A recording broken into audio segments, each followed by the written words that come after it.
چنیوڑ سے فیصل آفتاب کی رپورٹ کے مطابق چنیوڑ جھنگ روڈ پر کانجو سوئمنگ پول پر تیراکی کے دلچسپ مقابلہ جات کا انعقاد کیا گیا۔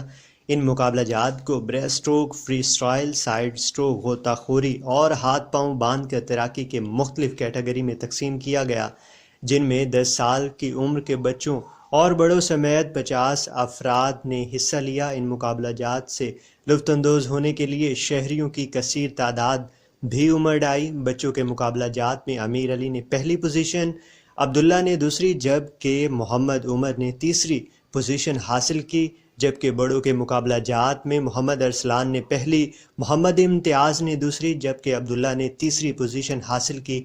پوزیشن حاصل کرنے والے افراد میں انعامات تقسیم کیے گئے۔ اس موقع پر تقریب کے مہمان خصوصی شاہد محمود چودھری، صدر district press club register Chiniot نے کہا کہ تیراکی ایک بہترین کھیل ہے۔ جن قوم کے کھیل آباد ہوتے ہیں ان کے ہسپتال ویران ہوتے ہیں۔ ان مقابلہ جات کے انعقاد پر انتظامیہ کو دل کی اتھاہ گہرائیوں سے مبارکباد پیش کرتا ہوں۔